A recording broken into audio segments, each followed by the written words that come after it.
Hello and welcome to Hare and the Hawthorn, and a happy new year to you all. And what a way to start the new year. It's been a while since I've been on. Been tracking this guy down, my next guest, for quite a while. Hard to pin down, but much of a delight to actually have on the show. I know we're going to get absolutely loads and loads out of him. I'm just going to give a brief bio. I've just been saying that bios aren't really the person, and I'll let him explain a little more about himself as we're going on. So today we have a British folklore historian, and he's also an author. He's based in Italy at the minute. So why am I getting a folklore historian on? So he used to write about the Middle Ages, but things kind of expanded out, and I've just been reading a little about why that happened, and that certainly interests me about why that expanded out. I know Simon from a column that he writes in 14 Times magazine. For anybody who's seen my YouTube programs before knows how much I lament about the beauty that is that magazine. It's just, go out and buy it if you haven't. Paranormal Investigator, Into the Weird, it is just brilliant, and get yourself some back copies too. He's also wrote a book that I've just started reading, and it's something that I've had on my shelf for quite some time. As anybody knows, I buy books in great swathes and then start reading them and get overwhelmed by another book that comes through from Amazon. So have a copy of it here. We will talk about it a little bit later, and I will be doing a review at some stage that will go on the YouTube channel. I know this is going to be an interesting interview, and I'm a little bit nervous, feel a little bit out of my depth here with what we're going to be talking about, but I know I'm going to get so much out of this. So without further ado, I want to introduce to you Simon Young. And is it doctor? I've got a doctor in front of, because sometimes some articles say doctor and some leave it out, so... Yeah, no, I do have a doctorate, but in a very different subject. So I have a doctorate in history, but nothing to do with folklore. Okay, doctorate in fairyology would be a good one for me. I think I'd like that title. That would be something that would make my day.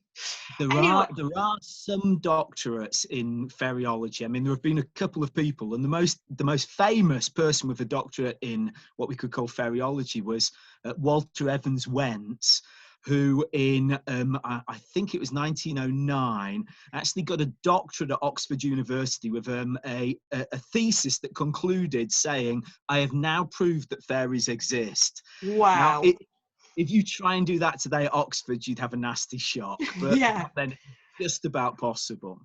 And I will talk to you about that historical shift of academia with fairies and fairyology as well, because there was a massive shift and there was kind of a heyday and a bit of a boom, and we'll definitely get onto that a little later.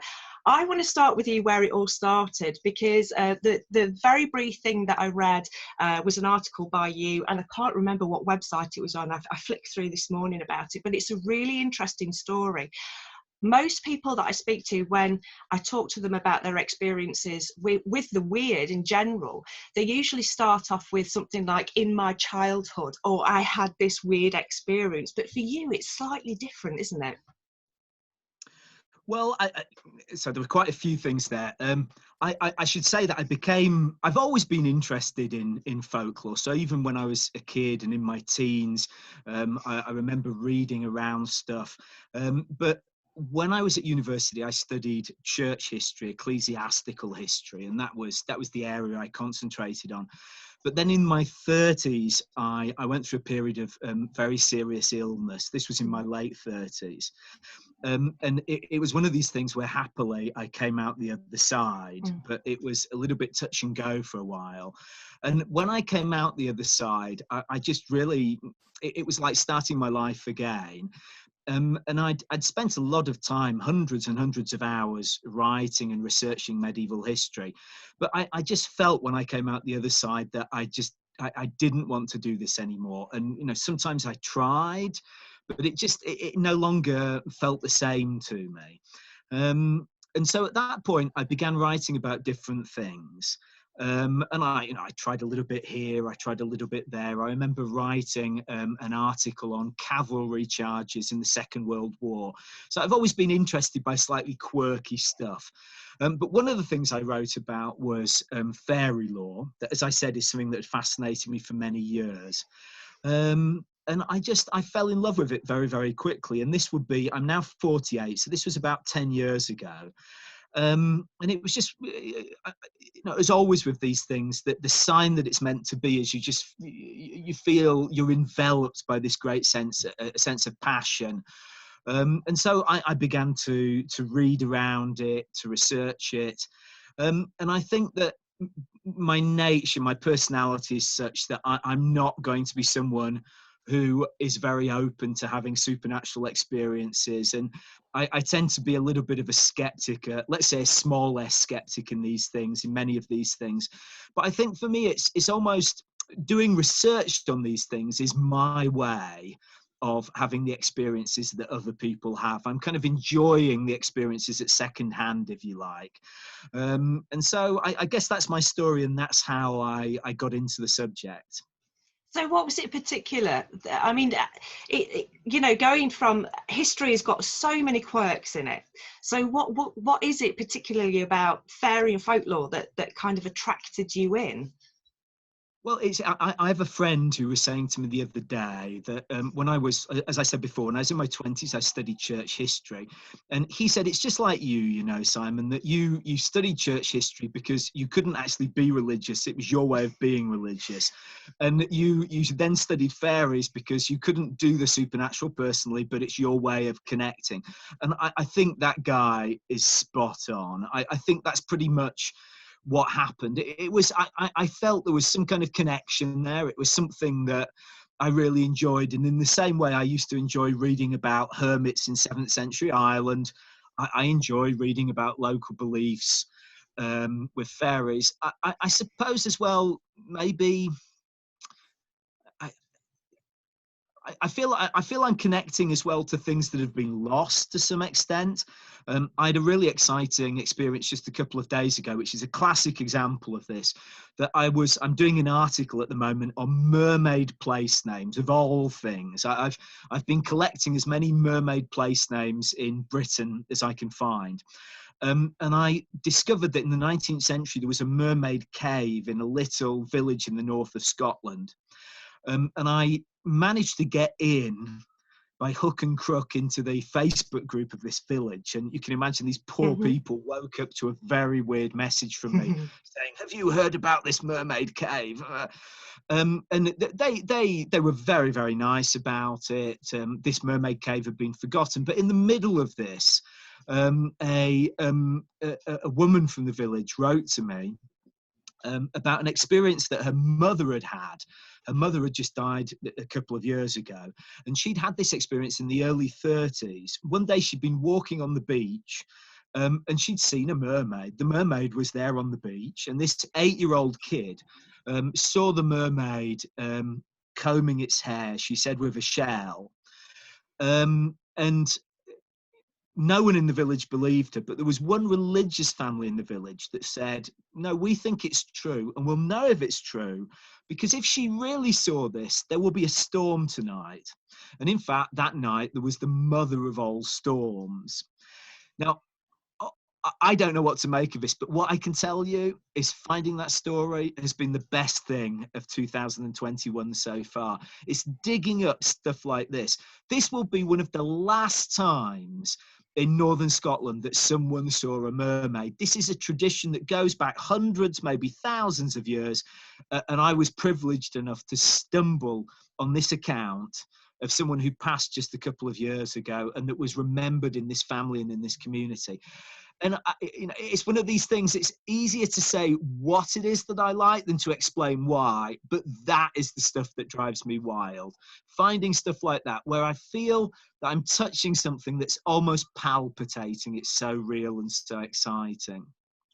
I totally understand that, and going back to something you've just mentioned there about, you were saying about studying religious history, and that kind of got you closer to religion without actually being religious. And I think that there is definitely a spirituality about researching fairies, and there's quite an excitement about it, and people's excitement about it as well is contagious, isn't it? When you speak to people who have had fairy experiences, and like I was reading about you, you have those kind of side conversations where people go, don't tell anybody, but and you can see their excitement about these encounters that they have, and it gives you that feeling that there's something beyond the norm, something beyond our sort of everyday life.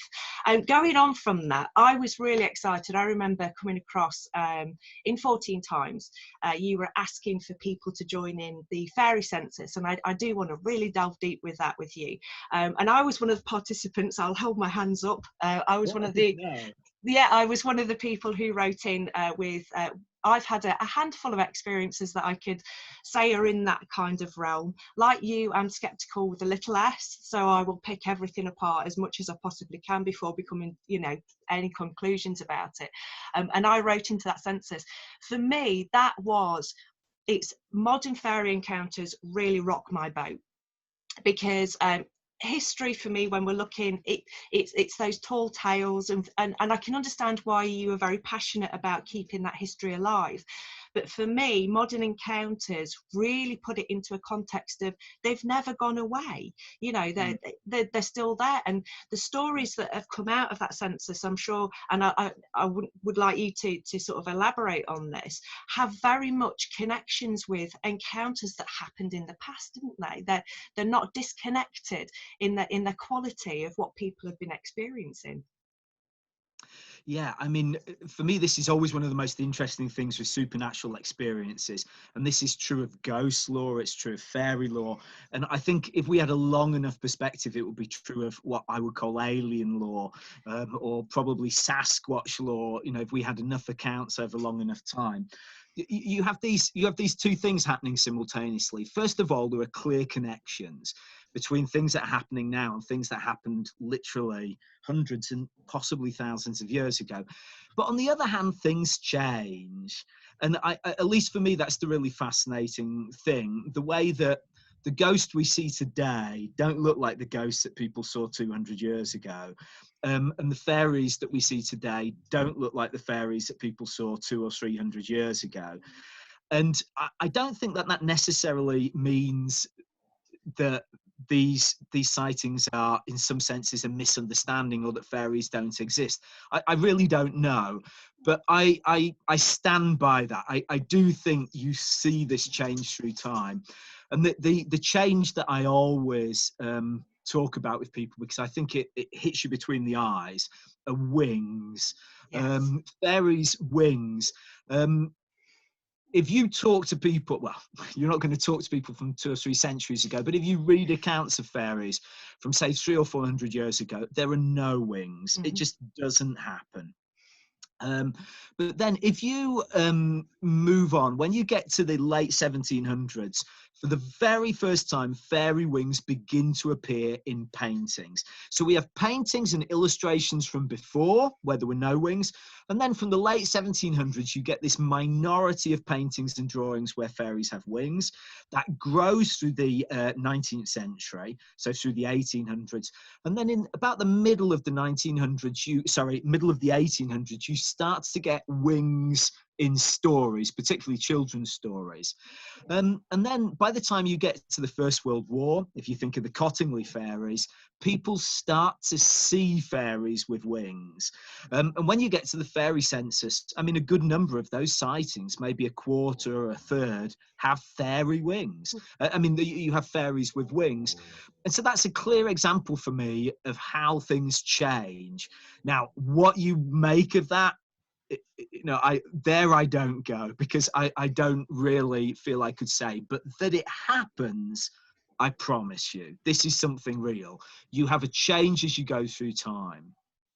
Yeah, I totally understand that. That's I have pondered over that, the whole wing thing, and also that there was an increase in sexualization of fairies as well. We have the absinthe fairy, etc. But the wings, for me, looking at people's accounts, it's that misinterpretation, I think, that kind of took off and then embedded in people's consciousness about when fairies were seen. They were seen in sort of a glowing halo of light, and with I mean, there's accounts of people seeing the Fae with energy coming out of the heart centre, which would radiate out like wings. And I like to think that that's probably the start of where the sylph-like fairies got this reputation for having butterfly wings, and it was an easy interpretation for sort of children to say that they had butterfly wings instead of trying to explain this energetic mass coming out of these beings, because they were seen a lot of the time as beings of light, weren't they? Yeah, I mean, this is absolutely right. And let's say that I would have no problem if there was a change in art in the 1700s, a change in writing in the 1800s. But I think I draw a line a little bit with the change with viewings. I think that we also, I guess I'm just not convinced by this explanation that, I mean, it could be that there's something that radiates light, but why wasn't it seen as wings previously? And I mean, just to give you an example from a parallel field, which is ghost lore, with ghosts, if you go back to ancient or medieval accounts, you very frequently hear references to chains. Ghosts have chains. They clink along. I mean, chains just disappear sometime in the 1800s. On the other hand, you also have this unusual thing where from maybe the late 1700s, but in the 1800s, ghosts are often seen with shrouds on. Mm-hmm. And you actually have descriptions of ghosts hopping along in their shrouds sometimes. And yet today, when we think of ghosts, I always think there's a scene in, I think, the intro to Scooby-Doo where you see a ghost with a sheet on its head.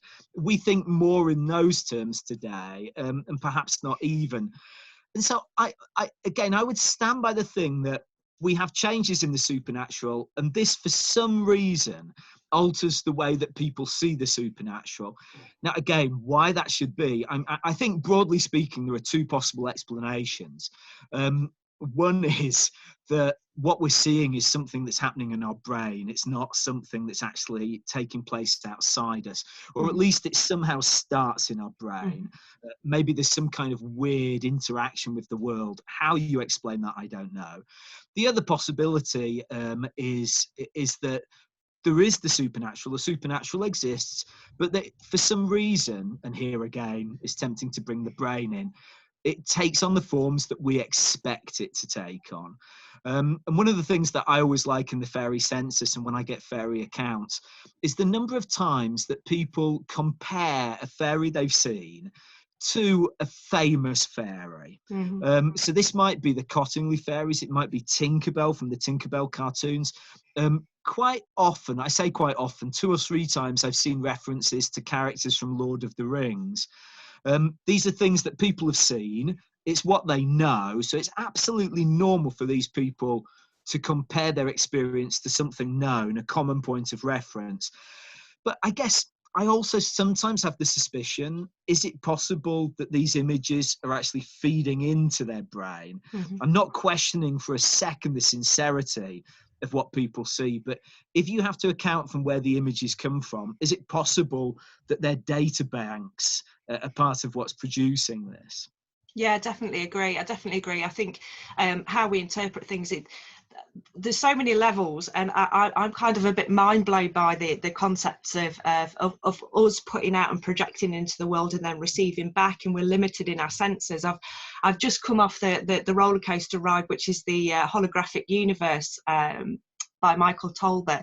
Just put that down over the last couple of days, and poof, my mind's been absolutely blown by it, with references to fairies and ghosts, etc., and how it could be our PK energy that's putting out and having part of bringing those images back. And there was a lovely reference there to how fairies have faded, and then in the place sort of we've got the rise in ufology, the rise in aliens, and how I mean, there's that lovely story about the potato throwing aliens who come down and reveal themselves to farmers, and it's very pixie esque in its kind of in its feel, and this is how people cope. Um, with that kind of data, they have to put it into a context of something that they understand. And as we moved away from fairy folklore and aliens became a big thing, that was the only way that our brains could maybe cope with that kind of scenario and situation. It's certainly really interesting theories on those kind of things. Taking you back to the census, I'm really intrigued. I'd have loved to have scoped through some of those stories, as they were coming in, and being like, what is this? What was the weirdest one that made you just go, oh, what on earth is going off with this one?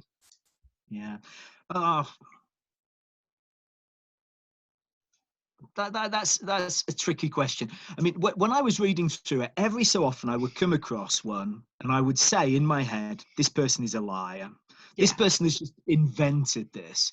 And it didn't happen. There were 500 different sightings that I put out in the fairy census. And I didn't feel that I had the right to say, this is a lie, therefore I'm going to exclude it. But there were 2 or 3 in there where just the hairs didn't stand up on the back of my neck, if you like. I just thought, this is just not. This is someone having fun or writing a story, but it's not happened to them. It's not a real experience. There are then, I suppose, the weirder ones, though. I mean, that goes to the other side. Listen, I mean, one thing that particularly fascinates me is lots of the accounts come from experiences that people have when they're in bed, and particularly experiences that children have when they're in bed. And often these are children remembering something that happened 40 or 50 years ago. And I'm fascinated by those. I'm also fascinated when people have experiences where perhaps for a period of their life, particularly children, have a series of experiences with the same fairies. So it's almost as if a fairy becomes a friend or actually has a relationship with this person. And taking those 2 together, there's one that has always stood out in my mind. There was a now quite middle-aged woman from New York State, and she described how when she was young, she would go to bed, and then at a certain point you would have these creatures who came into her room, and she described them. I found it a little bit of a creepy description. They were kind of half naked but not naked, and anyway they would take her and they would fly around the sky of the area. And I guess I find this fascinating because it has 2 of my key interests together, but also because, and this goes back to what you were saying before, Kate, that it reminds us of much older stories, because in British folklore, but in the folklore of many countries, there's what's sometimes called the White Sabbath, which is this idea that certain people would fall asleep at night and then would fly out into the night and go to some central place where they would meet, according to your tastes, demons, fairies, and they would feast. Sometimes there were sexual references to this. And this story from New York State that takes us back to the 80s, for me, had this vibe of the White Sabbath, which is something that we read about in the 1600s. And so I guess to get these different themes coming together, I find that kind of thing really exciting, because it's one of those moments you think, who knows if this happened or not? Who knows what was going on? But there is something really resonant here and something important. And however you explain it, Richard Dawkins saying, oh, it's a hallucination, just doesn't cut it. Because even if it is a hallucination, it's a damned interesting hallucination. Here we're going to the center of what human nature is. And so, explain it how you like, but don't tell me this isn't interesting. Definitely. And I mean, it hits on all kinds of different sort of academic disciplines, doesn't it? Where you've got psychology, you've got history, you've got culture, you've got anthropology, you've got all those things that kind of burn together, and not one of them can answer those questions of what is going off. And especially when it's something that's obviously a deep collective consciousness that takes people back into a historical realm, and a child couldn't possibly know those things. And it's like, how is this happening? How is a child experiencing these things that they possibly would never have come across these concepts before, and happening time and time again. That like you, the excitement is, why is it happening? You know, whether it's fairies, whether it's real, doesn't really make any difference. It's just really exciting concepts. And I think one of the things that drove me to put this YouTube channel together was that the lack of cross-pollination between different pockets of people, you know, on the hobbyist level. So the ufologists, the crypto lot, the fairyologists, the ghost hunters, because I do believe collectively, when we get together and discuss these subjects as across the board, you know, we're more likely to get answers to what's going on. But for me, I don't know whether I want the answers. Would, you know, if somebody was to turn around to you tomorrow and say, I have got absolute proof that fairies exist, would you want that? Is that something that you would want? I mean, look, I certainly enjoy the sense of not knowing. I think intellectually speaking, it's really wonderful to not know something. And I think it's a sign of small minds that you have to know it's right or wrong. You know, and for me, this is true right across the spectrum. I think the thing is that if someone did say, look, I have absolute proof that fairies exist, I mean, I hate to be annoying here, but I'd probably just say, well, what do you mean by fairy? What do you, I mean, if they were saying I have absolute proof that there's a supernatural realm, I guess I'd be more interested then. But I am very confident that in my lifetime, in our lifetime, you know, we're not going to get any answers. And I suspect the nature of this thing is that we never really will. I hope not. I definitely hope not. So what I know that when I was emailing you about this, and it made me chuckle, because I'm kind of thankful that you said it, and thankful that you are in this camp. And you did say to me, this is something that you do, however, you don't particularly believe. And that whole concept of belief is a massive concept, isn't it? But what are fairies to you? What from your experiences, through other people's experiences, what are the fae? So like you say, this is just a really huge question. The Mm. way I often, when people ask me about it, the way I often explain my own point of view is, I'll say that, you know, people will often ask, do you believe in fairies? And I always say, I express myself like this. I say, well, I always try and keep an open mind on these things. I think that's necessary if you study, well, pretty much anything. But I think particularly in a field like this, it's good to have an open mind. However, if someone put a gun to my head, I would say, no, I don't think there are such things as fairies. But I am convinced that people see fairies. And so what I mean by this is that people have experiences, and I'm sure that most of these experiences are A, authentic, B, useful. They're things that haven't make an impression on people, but also matter in their own lives. As to what's going on, I guess one of my kind of presumptions is this, and maybe I'm wrong about this. I was having a violent conversation, well, as violent as these things get, with someone the other day about this. I just kind of take for granted that if the supernatural exists, or for that matter, if it doesn't, ghosts, aliens, Sasquatch, fairies, I just take for granted they're pretty much all the same thing, seen through different filters. Now, this person made me think a little bit more. He was basically arguing that's not the case, and maybe not. But I guess that if we ever did get near to the bottom of this phenomenon, we would find there is some kind of weirdness going on. That, to use, I think, a phrase of yours from earlier, is that in the end, ultimately, it will be something that's seamless.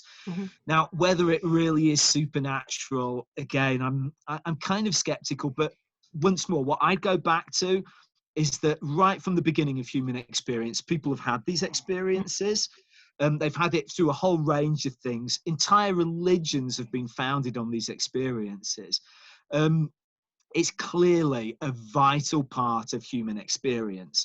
And if you ever get irritated by someone telling you, oh, that guy just drank a bottle of whiskey, or these kind of things, you have every right to be irritated, because that person is basically downgrading part of human experience, a part of human experience which is as central as sexuality, which is as central as intellectual life. It's just part of what we are.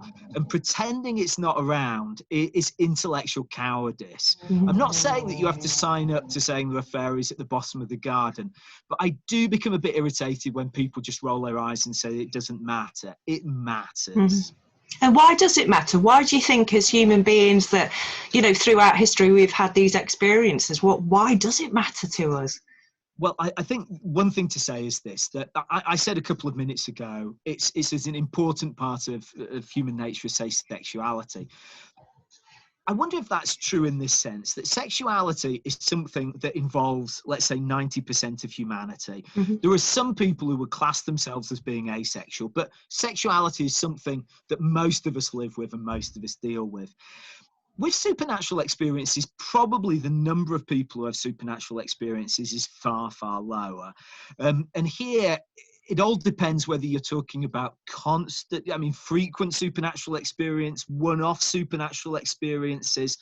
But I know that in Victorian times, there was a famous survey with this wonderful name, the Census of Hallucinations. And the Census of Hallucinations decided, I think, that something like 5 to 10% of people had supernatural experiences.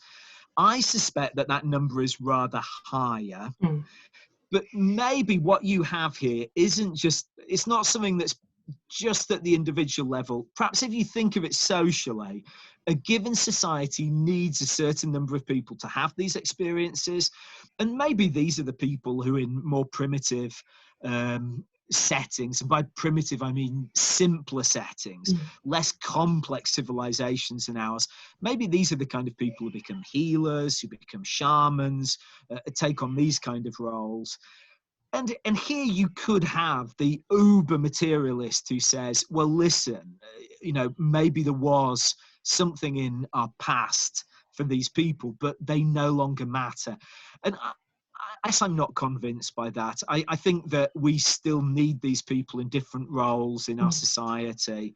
I don't think it's, we all have at the base of our spine the tailbone from an earlier phase of evolution. I think it's more than that. I don't think it's just something residual.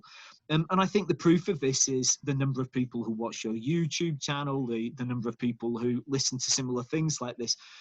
You clearly get something out of this. I clearly get something out of this. But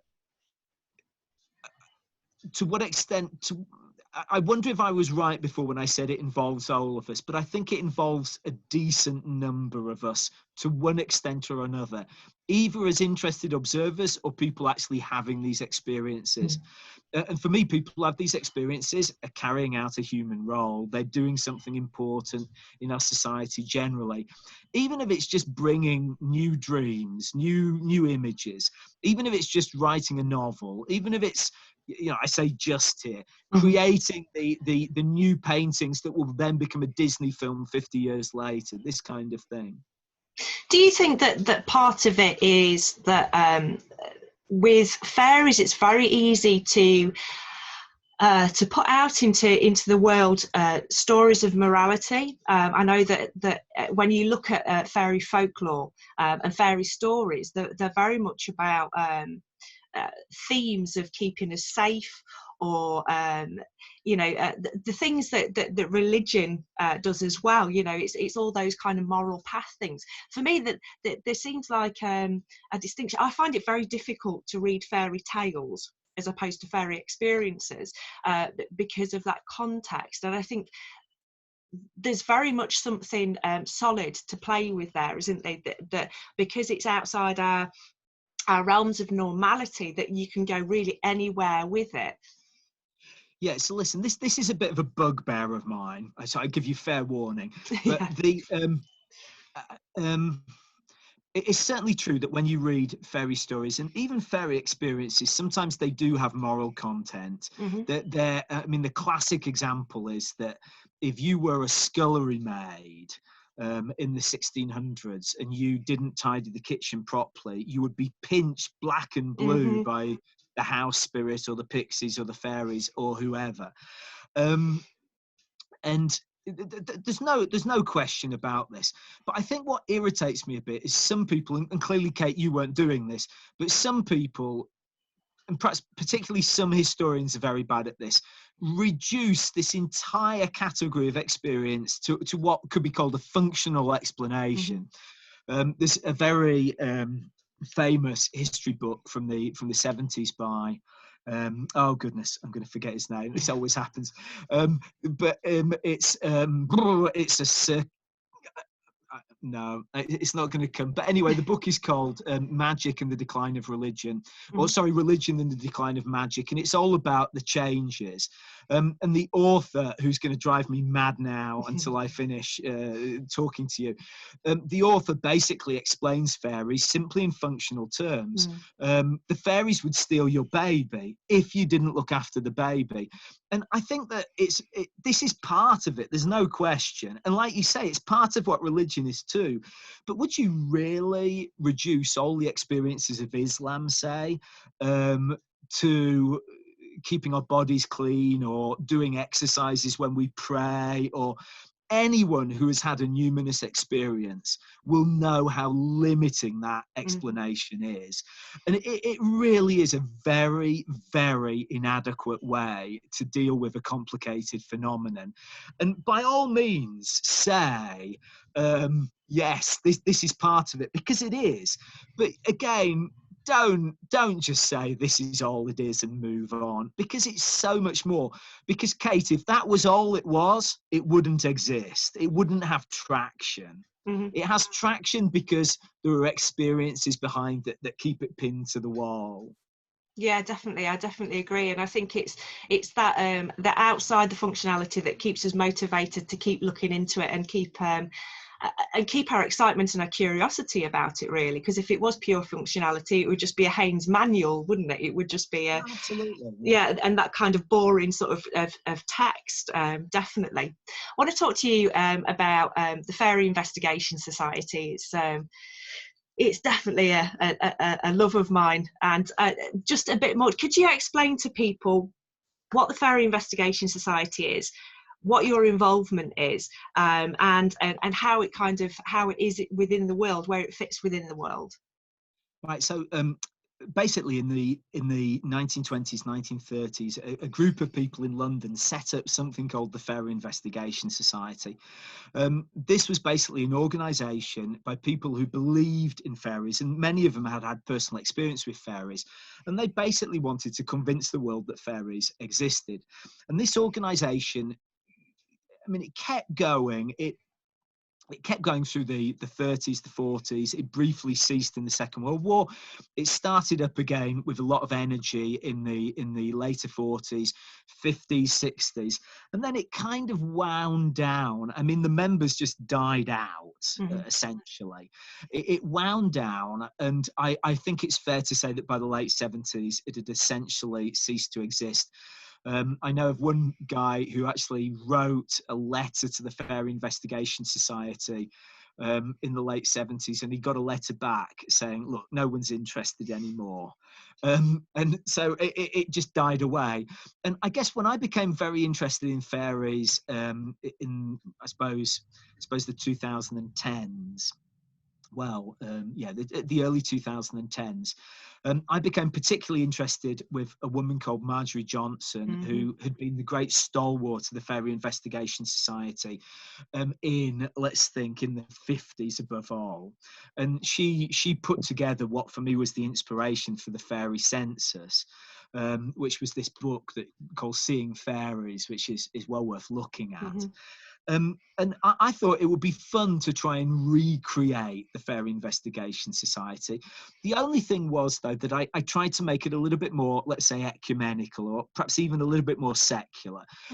Whereas Marjorie Johnson's Fairy Investigation Society had been about people who believed in fairies, I said that really a membership was open to anyone who was interested in fairy lore. And in fact, you have, for instance, there's one member I know who is quite religious, and she thinks that she's fascinated by fairies, but she also thinks that if they exist, they're a kind of a diabolical form of energy. Mm-hmm. And for me, this is fine. She's interested in fairies. That's the only thing that matters. And then you have other people, and my guess would be about 2/3 of the people who are fairy believers. And for them, this is an important part of their life. And so the Fairy Investigation Society was refounded on the back of an envelope. Essentially, I set up an email account, and I gave it some publicity, and then it's really been, I mean, a very modest organization in that I think it's been going now for about 7 years, and every 6 months there is a newsletter, an electronic newsletter that goes out. And then we also have a bit of activity. There's this wonderful American scholar called Chris Woodyard who runs a public Facebook page, which is probably the most important thing that the Fairy Investigation Society does. And Chris is amazing at finding different sources, particularly works of art involving fairies, mermaids, this kind of thing. She has an incredible talent there. And then there's also this private Facebook group that I think you're also a member of, where people can swap views. But perhaps above all, it's just useful to have a set of people who have a similar interest. And sometimes we get contacted. I get an email from this TV station or this radio station, and I'm able to pass along someone's name. So in a sense, it's a reservoir of experts, I suppose. Perhaps you could say it like this. And then the Fairy Census is something I've done on my own. It's different, but I have used the Fairy Investigation Society for that, in as much sometimes I've begged people to help me find new accounts. I also publish some of the new accounts in the newsletter when that comes out. And I should say that if any of your listeners are interested, we're very, very happy to just, if you go online and you look, you'll find, I think the email is Fairy Investigation Society, all one word, @gmail.com. And I particularly am a bit bad about getting back to people. So what happens is every 3 or 4 months, I get all the people who've written together and I put them into the membership files. And then, a little bit more time passes. But people would be very welcome to get in touch. And the most important rule for me, apart from just being interested in fairies, is that no money ever passes hands. So it's just a very casual, loose confederation of people who are interested in fairy lore. I mean, for me, it's one of the things that excites me about it is feeling part of the lineage of this society, and just taking that name and feeling, like Marjorie, I've got the Seeing Fairies book. I read it a couple of summers ago, and I was totally immersed in it. Her experiences and that book in general. But the Facebook page for me is a fantastic resource, because there are people on there who are well more experienced in sort of doing the research element. So I become a lazy fairyologist in the fact that I can just go on there and pick and choose the things that people are posting and sort of delve into. And I've met some amazing people. I've had people on this YouTube channel that have come out of that society as well, authors. I've made some really good contacts, some really good friends out of that society as well, and have private conversations about the world of fae, particularly within the cultural world state that we're in at the minute, which has been which has been an interesting concept of, there has been bantered about that whole, how are the fairies coping under COVID, and that's been a general conversation that's gone on, which is, it's amazing, isn't it? It's how are they coping? They don't care, is the general kind of gist of things. I was going to say, I'm sure they're doing much better than we are. Yeah, definitely. They think it's quite amusing. I have to say, I've never really thought of it like this, but now you say it, actually one of the best things about the Fairy Investigation Society for me has been meeting people. And I've never really thought this out, but I do I do now have a list of probably 10 or 15 people who I wouldn't really know otherwise. Mm-hmm. And some of these people are people who have special knowledge, and some of these people who are just really lovely people. And so, yeah, for me, it's been fun. When I have to put the newsletters together, I swear and huff and puff a bit, but I'm always glad I do it. I do wonder sometimes, and here I'm just getting this off my chest, but you say that it's the lineage. I do sometimes wonder if I've betrayed that lineage a little bit, in the sense that the early members, so Bernard Slay, for example, or good old Quentin and Marjorie Johnson. These were people who definitely believed in fairies. I do wonder how they would, see my kind of more pragmatic view of we're interested in fairy lore, and I'm not sure what they would make of that. And there was, in the early history of the Fairy Investigation Society, the rebirth of the Fairy Investigation Society, there was this fascinating episode that I think you'll really enjoy. So I'll just share it with you. Basically, I'd gone through all this of getting all the emails together, and I'd also found a number of beautiful illustrations from a Fairy Investigation Society publication in the back in the 1930s, and I I felt I'd done all this effort, but I thought, this is worth it. It's a way to create this confederation of people. But I didn't really feel very easy in the role, and perhaps you got that vibe from a minute or two ago. I'm not someone who's very good at organising things, and I certainly don't have the charisma to direct people, this kind of thing.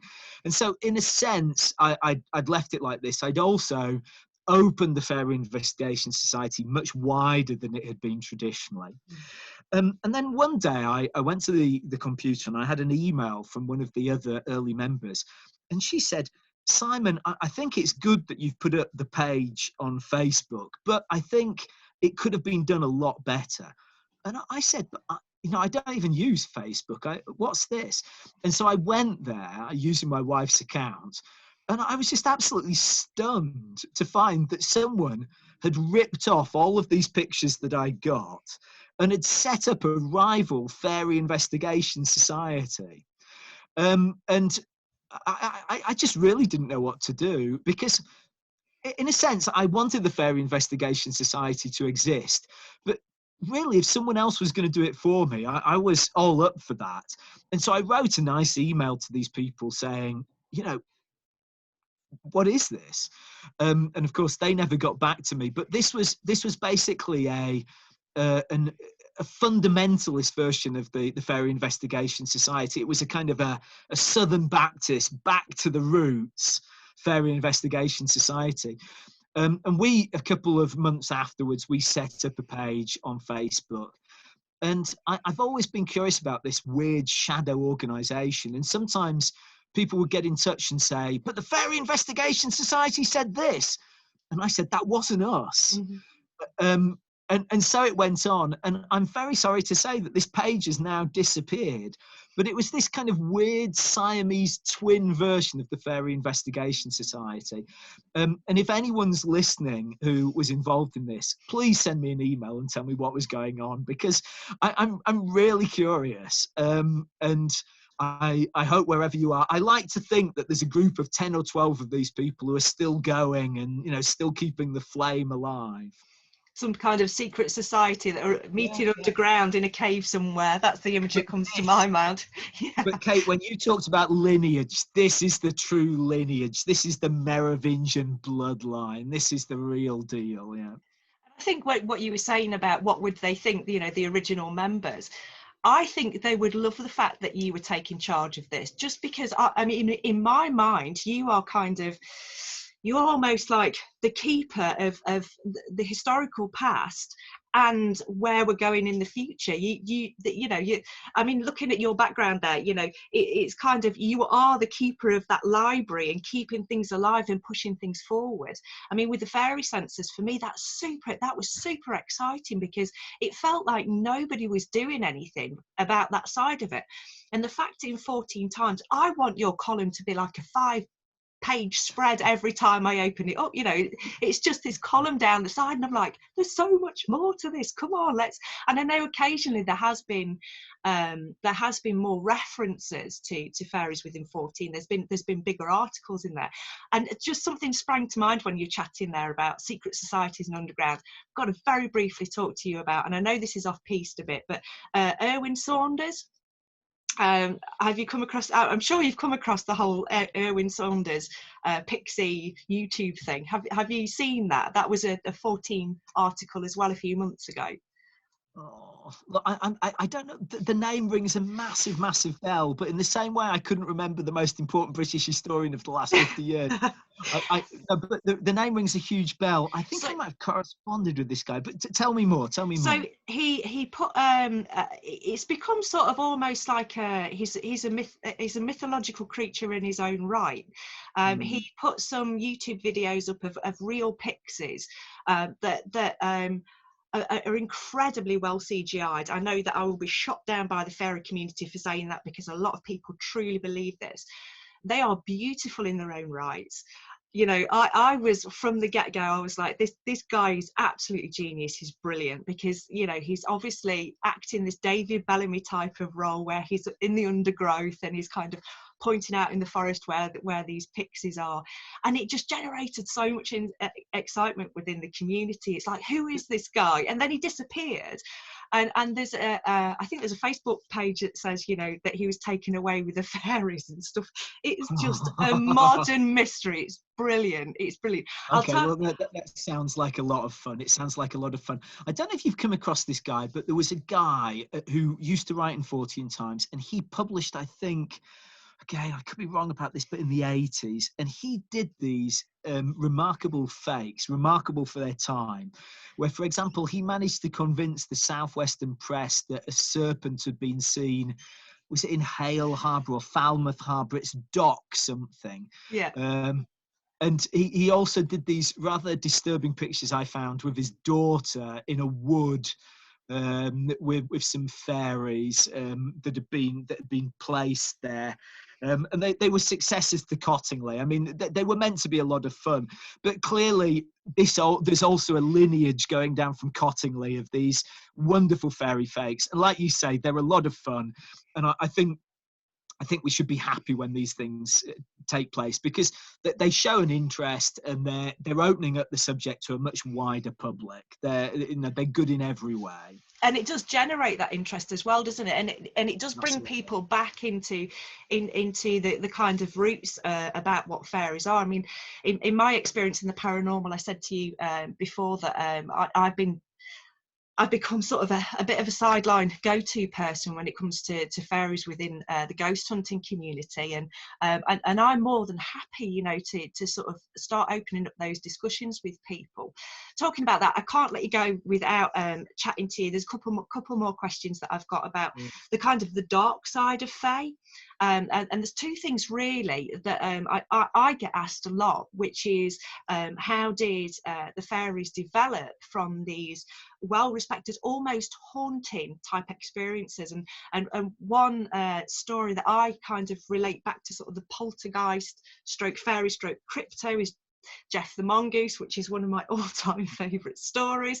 But how did it go? I mean, that's quite later on historically, but how do we go from these kind of creatures that would haunt in what we would see as now sort of either poltergeist activity or general haunting? How did we make that transition from that into this fairies are something that you don't talk about unless you snicker about it, and it's very, very childish, and you know, and adults back off from it? So I mean, there's definitely been this change, and I would just step back and say that it's actually even more violent. I mean, the change is more violent than I think we sometimes understand. That if you go back and you read Evans Wentz, or if you go back and you look at these Elizabethan accounts or these 18th century accounts, amazing things. Fairies are a social community that live in relation to human communities. that's ended. I mean, it's over. You don't get these anymore. And from Cottingley onwards, through Marjorie Johnson, through the fairy census, fairies have become just something completely different. They're fertility spirits, or the spirits of plants. I mean, almost always we have these references, or elementals connected to this place or that place. And so we've seen this enormous transformation. And I think that it's our duty, if we study these things, to look at all facets. And it's an elementary mistake to say, these aren't like old fairies, therefore they're not real fairies. I mean, that's just silly. Supernatural forms change through the centuries. But the change is dramatic.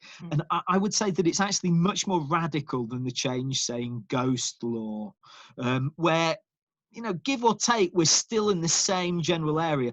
With fairies, I think we've gone much, much further away.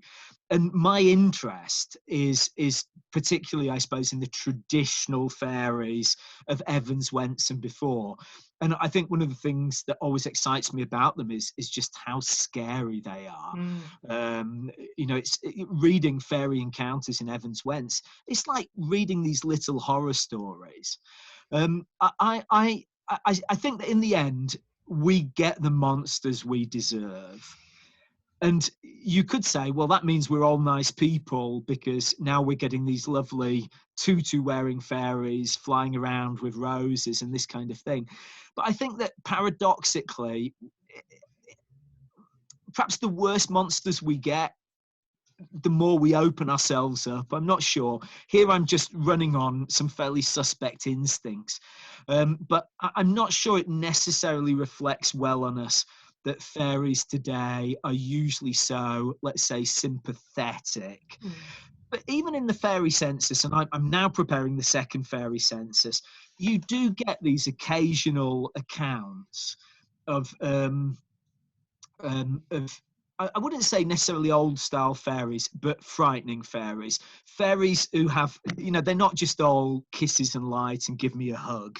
It can be more than that. You particularly get this in children's accounts, for example. So yeah, I think for me the sentence is that we get the monsters we deserve, we get the monsters we need, and for whatever reason, this is what we've been given in this generation. My suspicion is the last century has been defined really by fairies that came out of theosophic traditions. These were the traditions of spiritualism in the late 19th century. And I think that a change is presently underway. And we're going to see a lot more about neo-pagan fairies now. And neo-pagan fairies are a lot scarier. And this will start to feed through into films, into books, into sightings. This process is already beginning. And for example, in 40 years, when you and I, if we're still around, will be in Zimmer frames, you know, we'll be rather elderly. I think that we'll start to see fairies are losing their wings. So there will be these changes going along, I would say.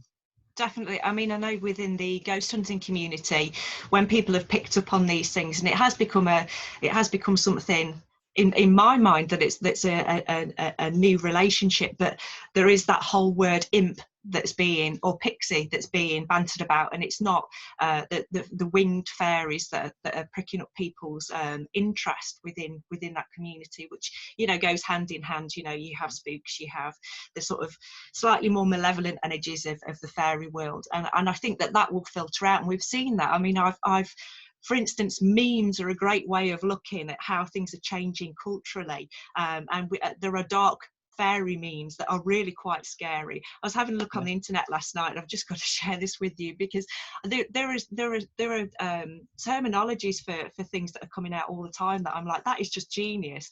One of the ones that I've come across quite recently is cottage aesthetic.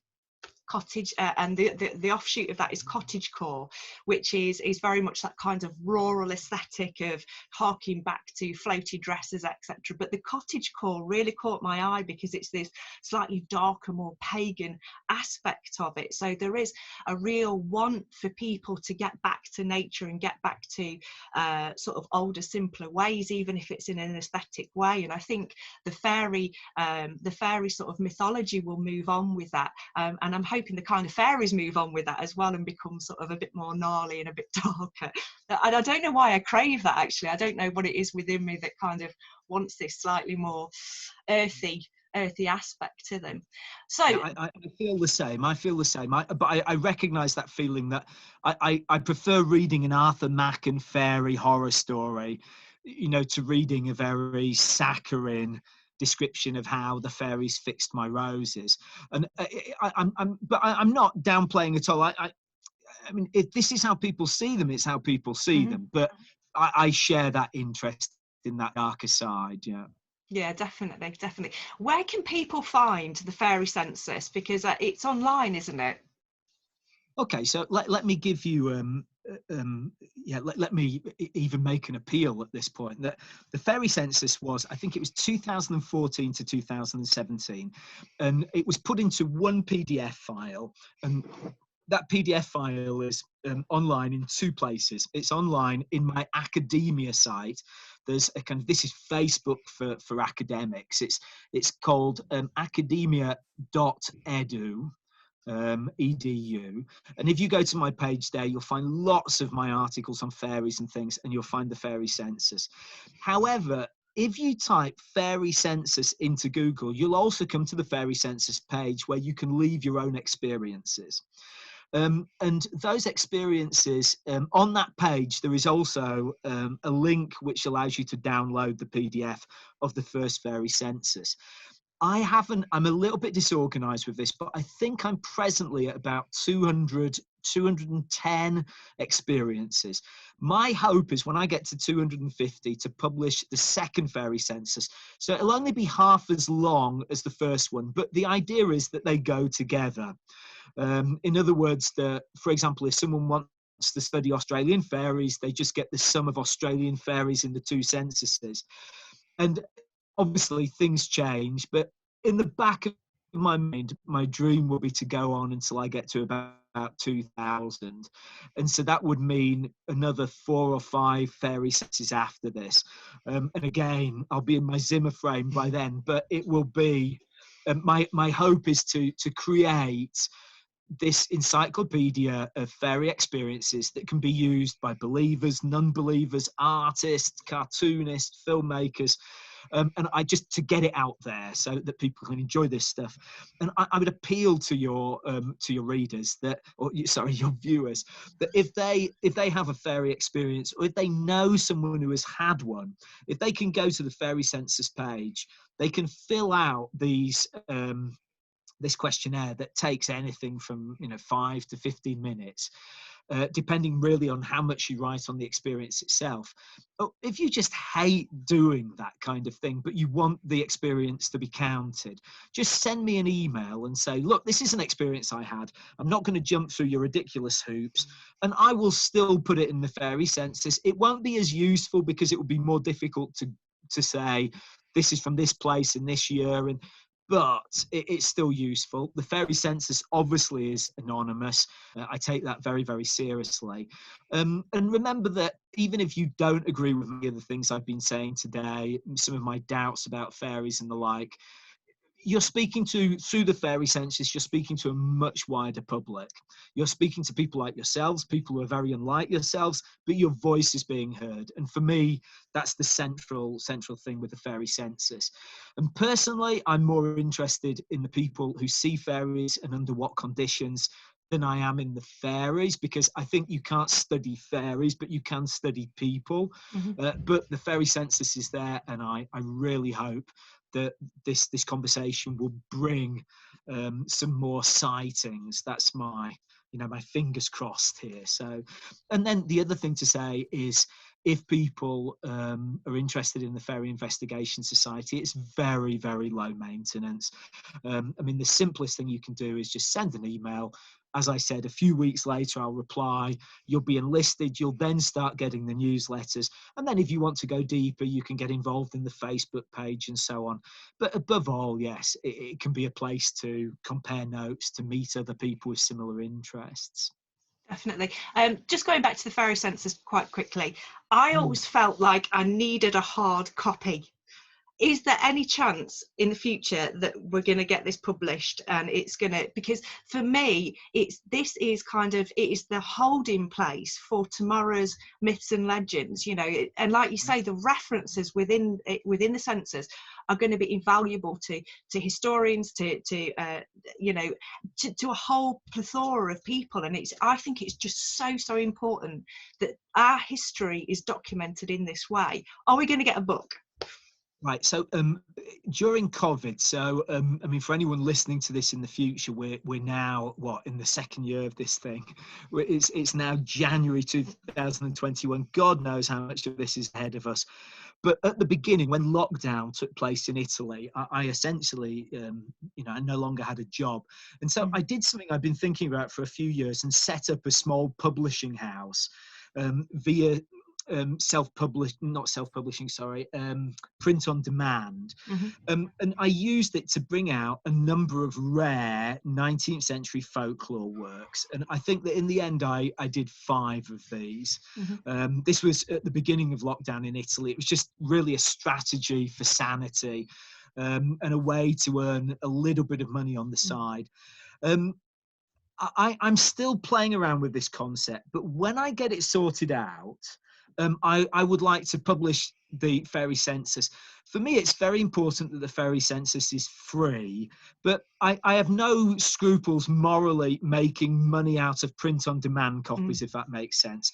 So for me, it's vital that anyone in the world who has access to the internet can get a copy in PDF. They can print it out, they can bind it themselves. But if, like you want perhaps a more convenient version or that can be ordered fairly easily, I would like to think that by the time I've got the next Fairy Census ready, the next Fairy Census will be a free PDF, but I hope it and the first Fairy Census will become actually books. But Kate, in the meantime, if it's a book that's really important for you, what I've done, I printed it out and I got it bound. And it's probably more expensive than buying a print-on-demand version, but you know, it's. I agree with you. It's useful to have it there. It's also useful though to have something you can search with PDF functions. So the ideal, I suppose, is to have both. Yeah, definitely. I think the access for people for it to be free is a beautiful thing to do. It's a lovely thing to do. But I think I'm a bit of a book addict, and I do like having those lovely hard copies of things, you know, and binding it out myself would be something like, oh, it's not quite right. It needs to be beautifully published for me. Last little bit. Go on, sorry. No, I was just going to say, I think probably you and I'm sure you're younger than I am, but we're in that generation where a book isn't a book unless you've got it in your hand. And we will probably be the last generation that feels that way. But certainly I'm like that too.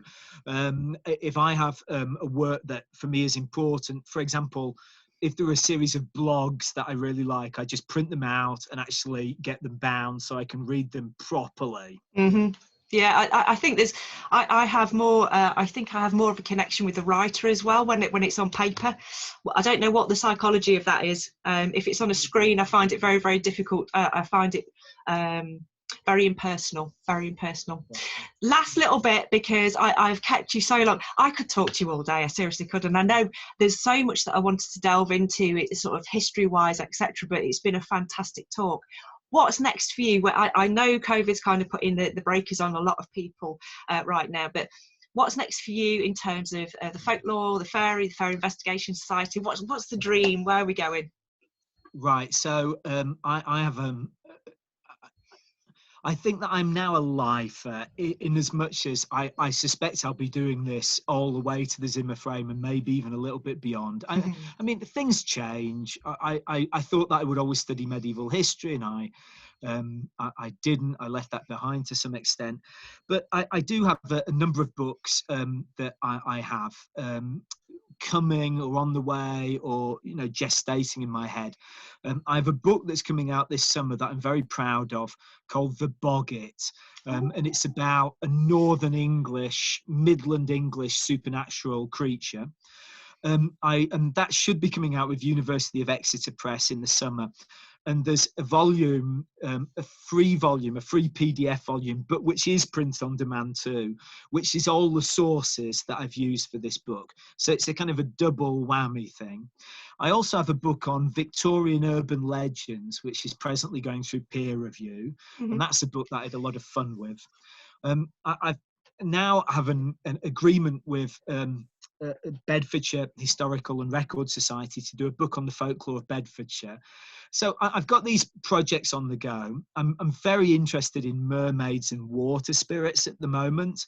I wrote something on Jenny Greenteeth last year, and at the moment I got really quite depressed in December, and I had a wonderful January just because I did mermaids non-stop. That thing where you wake up at 4 a.m, you go to sleep late because you're just writing and really enjoying yourself. And it was wonderful to be reminded how good life can be, just doing research. So I had a lot of fun with that. I'd like to publish something there. I also have a project that I'll just share with you because this is something that I often think about.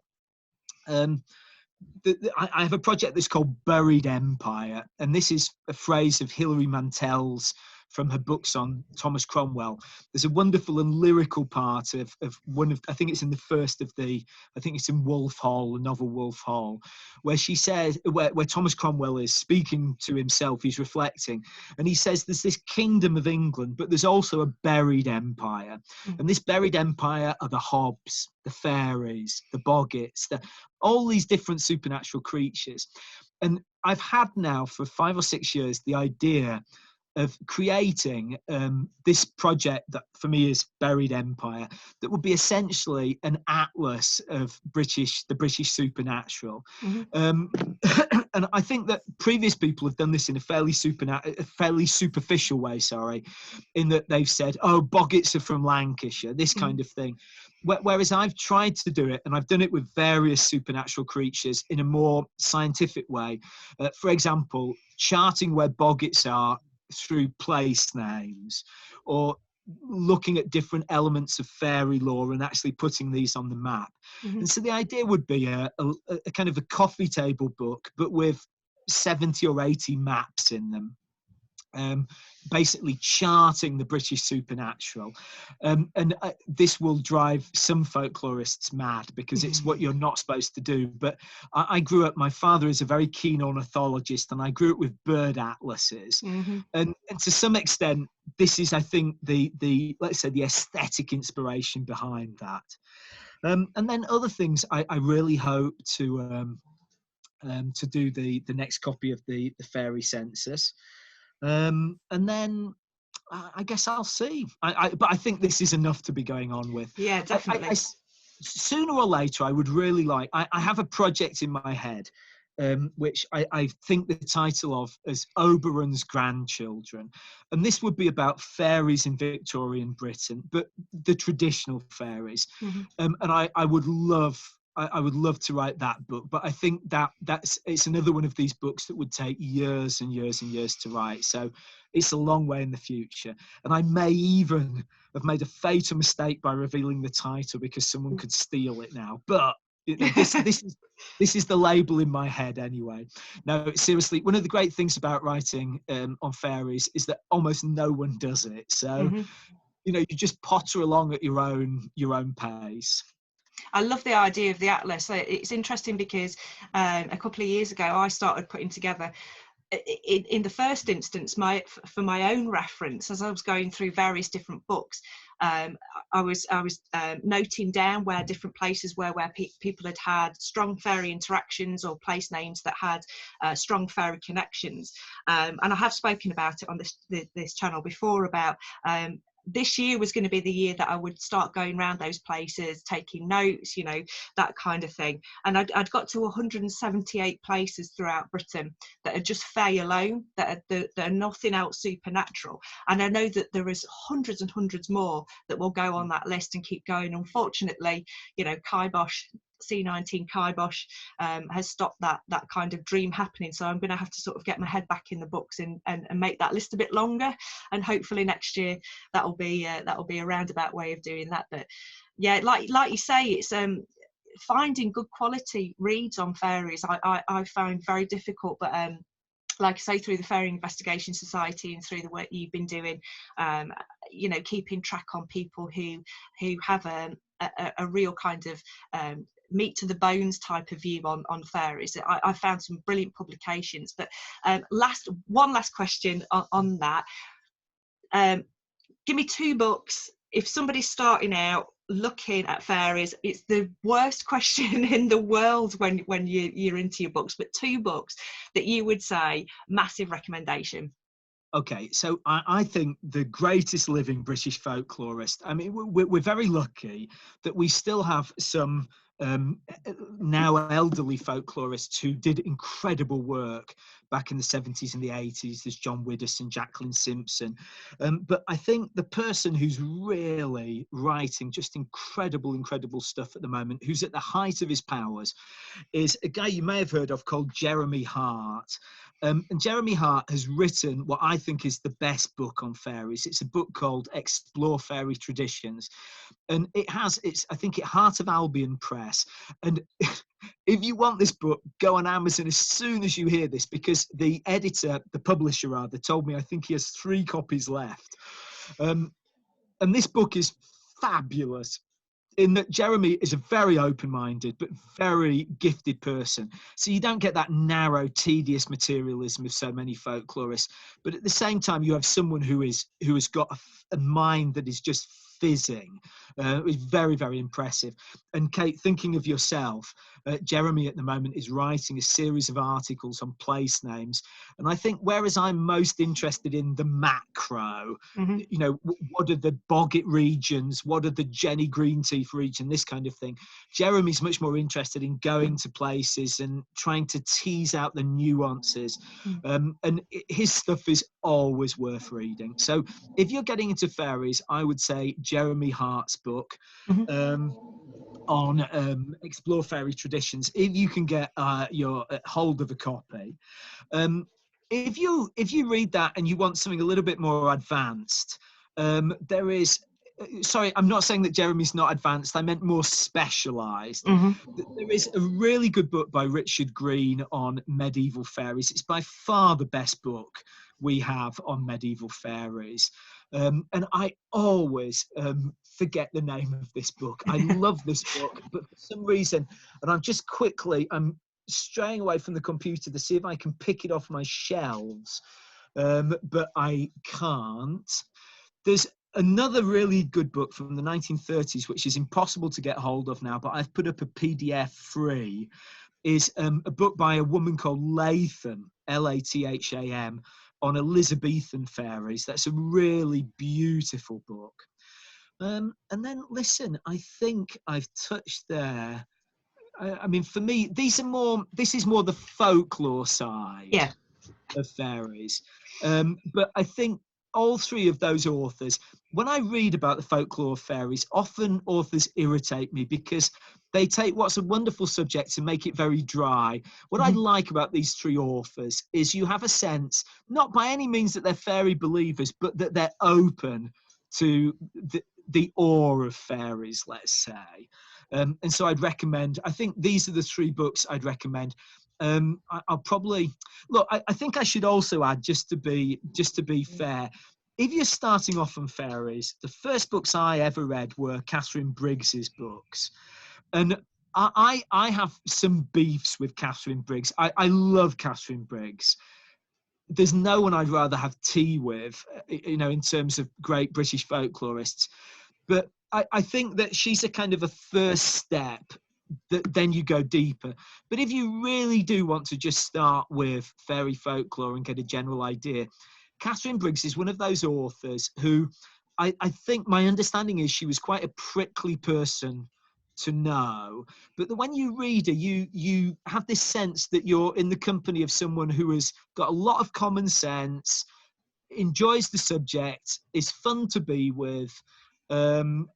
And even today, reading Katherine Briggs for me is almost a bit of a guilty pleasure. You know, maybe she has a lovely Fairies dictionary, for example, and Yes. I like going through the entries sometimes if I'm feeling a bit down.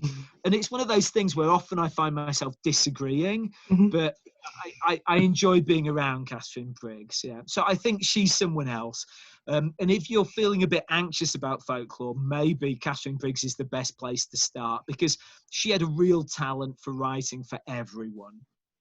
That's brilliant. Listen, Simon, thank you so much for your time. I think I might, toward the end of the year, try and pin you down again. I know that you're a super busy person, and yeah, getting hold of you was a tricky one, but definitely worth the wait, and definitely worth the wait.